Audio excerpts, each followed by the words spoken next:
ഒടുവിൽ ഇറാൻ മുട്ടുകുത്തുകയാണ്. ഇനി പിടിച്ചു നിന്നാൽ നാശം മുന്നിൽ കാണേണ്ടി വരും. ഖമനേയി തലയില്ലാതെ ഇഴഞ്ഞു നടക്കേണ്ടി വരും. എന്ന് വെച്ചാൽ തലയില്ലാതെ 2 മിനിറ്റ് ഇഴയുമല്ലോ, എന്നിട്ടല്ലേ തീരത്തുള്ളൂ. അപ്പോൾ എന്തായാലും മൊത്തത്തിൽ സർവനാശം ഇറാന്റെ. എന്ത് തന്ത്രം പ്രയോഗിച്ചാലും അമേരിക്കയ്ക്കും ഇസ്രായേലിനും മുന്നിൽ പിടിച്ചു നിൽക്കാൻ കഴിയില്ല. അതുകൊണ്ട് ഇതെല്ലാം അവസാനിപ്പിക്കാൻ ഒരുങ്ങുകയാണ് ഇറാൻ എന്നുള്ള വിവരങ്ങൾ പുറത്തു വരുന്നു. ഇതിൽ എന്തെങ്കിലും യാഥാർത്ഥ്യമുണ്ടോ?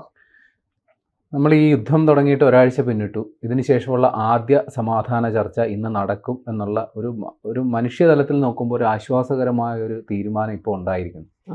അതായത് ഇറാൻ്റെ വിദേശകാര്യ മന്ത്രി അബ്ബാസ് അറക്ചി എന്നാണ് അയാളുടെ പേര്.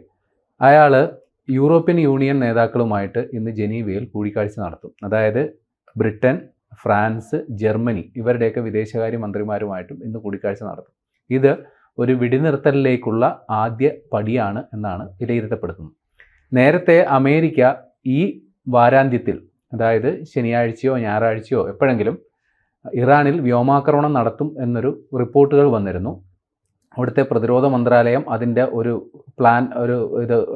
പ്ലാൻ ഓഫ് ആക്ഷൻ തയ്യാറാക്കി പ്രസിഡന്റ് ട്രംപിന് സമർപ്പിക്കും. ട്രംപിൻ്റെ ഒരു യെസ്സിന് വേണ്ടി കാത്തിരിക്കുക മാത്രമായിരുന്നു.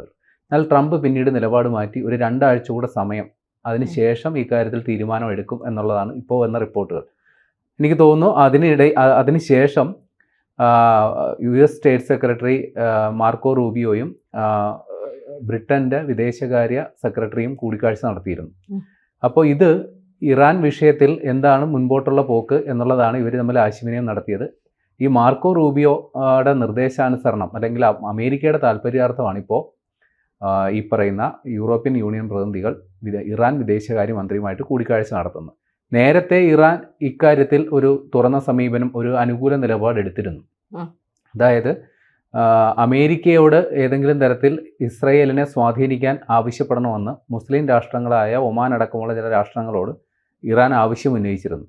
അപ്പോൾ അതിന് പകരമായിട്ട് ഇപ്പോൾ ഈ ആണവ സമ്പുഷ്ടീകരണം സംബന്ധിച്ചുള്ള ആണവ കരാറുണ്ടല്ലോ, അതിൽ ഇറാൻ എടുത്തിരിക്കുന്ന ചില നിലപാടുകളിൽ വിട്ടുവീഴ്ച ചെയ്യാമെന്നാണ് ഇറാൻ പറഞ്ഞിരുന്നത്. ഇപ്പോൾ ഇന്ന് ജനീവയിൽ നടക്കുന്ന ചർച്ചയിലും ഈ ആണവ നിർവ്യാപന കരാറിൽ ഇനി എന്ത് എന്നുള്ളതായിരിക്കും പ്രധാനമായും ചർച്ച. അതോടൊപ്പം തന്നെ വെടിനിർത്തലിലും നമുക്കറിയാവുന്നതുപോലെ 4 തവണ ഈ ഒമാൻ്റെ മധ്യസ്ഥതയിൽ അമേരിക്കയും ഇറാനുമായിട്ട് ഈ ആണവ നിർവ്യാപന കരാർ സംബന്ധിച്ച് ചർച്ച നടന്നിരുന്നു. 4ാമത്തെ ചർച്ച കഴിഞ്ഞ 15-ാം തീയതി നടക്കേണ്ടതായിരുന്നു, അത് നടന്നില്ല. അപ്പോൾ അതിനു മുമ്പ് ഇസ്രായേൽ അവിടെ ആക്രമണം നടത്തി. അപ്പോൾ അതിനൊരു മറുപടി കൊടുക്കാതെ ഞങ്ങൾ ഇനി ഒരു ചർച്ചയ്ക്കുമില്ല എന്നുള്ളതായിരുന്നു ഇറാൻ്റെ നിലപാട്. അവരാണിപ്പോൾ പത്തിമടക്കി വരുന്നത്. ഇനി പ്രതിരോധിച്ച് നിൽക്കാന്നല്ലാണ്ട് ഒരു പ്രത്യാക്രമണത്തിന് പോലും ശേഷിയില്ലാത്ത അവസ്ഥയിലാണ് ഇപ്പോൾ ഇറാനുള്ളത്.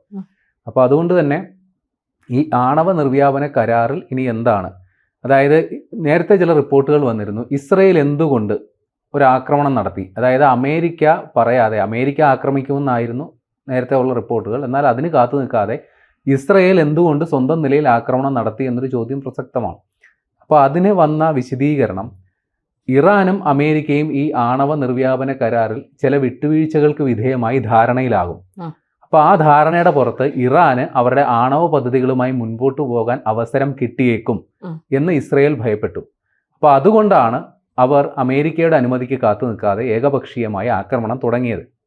അപ്പോൾ ഇവിടെയും ഇപ്പോൾ ഈ ജനീവയിൽ നടക്കുന്ന ഈ കൂടിക്കാഴ്ചയിൽ വെടിനിർത്തൽ സംബന്ധിച്ച് ഒരു ധാരണ ഉണ്ടാകാനാണ് സാധ്യത. അതിനുശേഷം ഈ ആണവ നിർവ്യാപന കരാർ അത് പ്രസക്തമാണ്. അതിൽ അമേരിക്കൻ പ്രസിഡന്റ് ഡൊണാൾഡ് ട്രംപ് 60 ദിവസത്തെ സമയം കൊടുത്തിരുന്നു. ഇപ്പോൾ അതിനുള്ളിലാണ് ഈ സമയം. അപ്പോൾ അതുകൊണ്ട് തന്നെ ആ കരാറുമായിട്ട് മുൻപോട്ട് പോകും. ഇനി എന്താണ് ഈ ആണവ നിർവ്യാപന കരാർ എന്നുള്ളത് കൂടി നോക്കണം. 2015 അന്നത്തെ പ്രസിഡന്റായിരുന്ന ബരാക് ഒബാമയുടെ കീഴിലാണ് ഈ പറയുന്ന ആദ്യത്തെ ആണവ നിർവ്യാപന കരാർ ഒപ്പിട്ടത്. ആ കരാർ പ്രകാരം ഇറാന് 300 കിലോ യുറേനിയം സമ്പുഷ്ടീകരിക്കാൻ അനുമതി കൊടുത്തിരുന്നു.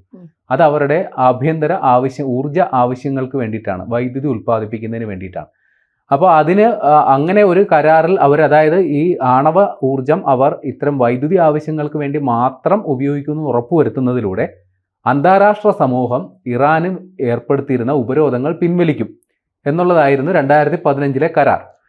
പിന്നീട് 2018 ഇറാൻ ഈ കരാറിൻ്റെ വ്യവസ്ഥകൾ പാലിക്കുന്നില്ല എന്ന് ചൂണ്ടിക്കാട്ടി 2018 ട്രംപ് പിന്നീട് അധികാരത്തിൽ വന്ന ഡൊണാൾഡ് ട്രംപ് ഈ കരാറിൽ നിന്ന് പിൻവാങ്ങുകയായിരുന്നു.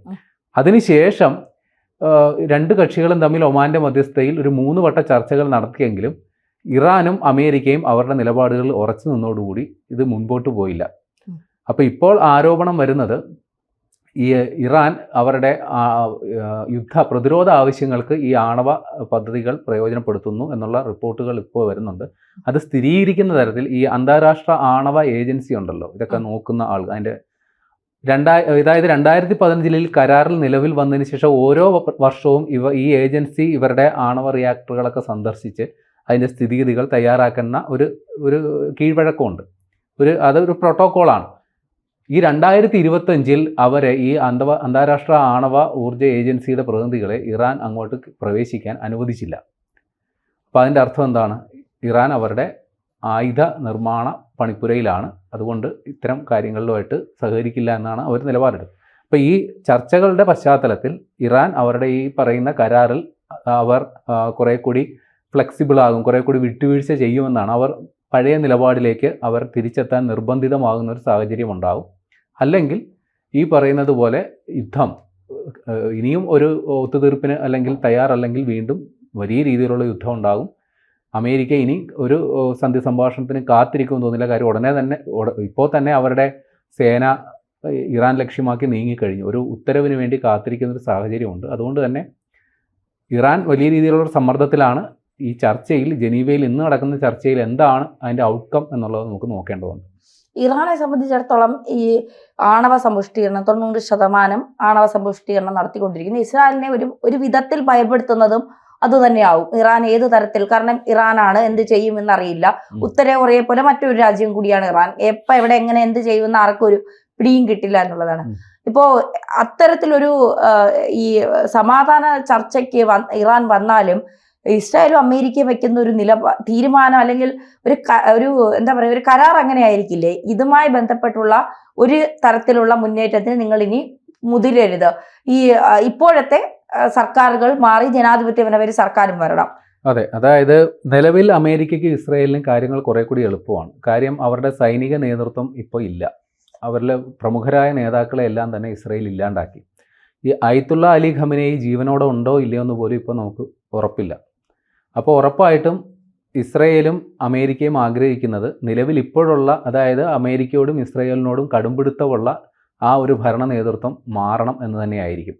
കുറേ കൂടി അവർക്ക് സ്വീകാര്യരായ ആൾക്കാരെ അതിന് ഉത്തരവാദിത്തപ്പെട്ട ചുമതലകളിൽ എത്തിക്കാനായിരിക്കും ഇസ്രായേലും അമേരിക്കയും താല്പര്യപ്പെടുക. പിന്നെ ഈ കാര്യത്തിൽ ആണവ നിർവ്യാപന കരാർ സംബന്ധിച്ചുള്ള ആ വ്യവസ്ഥയിലും അമേരിക്കയും ഇസ്രായേലും ഏതെങ്കിലും തരത്തിൽ വിട്ടുവീഴ്ച ചെയ്യുമെന്നുള്ള പ്രതീക്ഷ വേണ്ട. അവർ കടുംപിടുത്തത്തിലായിരിക്കും. വിട്ടുവീഴ്ച ചെയ്യേണ്ടി വരിക ഇറാൻ മാത്രമായിരിക്കും. അതായത് പഴയ മാതിരി സമാധാനപരമായി, അതായത് ഊർജ്ജ ആവശ്യങ്ങൾക്ക് വേണ്ടിയിട്ട് ഇത് ഉപയോഗിക്കുന്നതിന് നിലവിൽ അവർക്ക് അനുമതി ഉള്ളതാണ്. അത്തരം കാര്യങ്ങളിലേക്ക് അവർ മടങ്ങിപ്പോകാൻ നിർബന്ധിതരാകും. പിന്നെ ഇപ്പോഴവിടുത്തെ ഉണ്ടായ നാശനഷ്ടങ്ങൾ, വലിയ രീതിയിലുള്ള നാശനഷ്ടങ്ങൾ ഉണ്ടായിട്ടുണ്ട്. അത് പരിഹരിക്കുന്നതിന് ഒരു പക്ഷേ അമേരിക്കയും ഇസ്രായേലും തന്നെ അക്കാര്യത്തിലും ഏതെങ്കിലും തരത്തിൽ മുൻകൈ എടുക്കുമോ എന്നുള്ളതും ഈ ചർച്ചകളുടെ ഒടുവിലേ നമുക്ക് മനസ്സിലാക്കാൻ സാധിക്കും.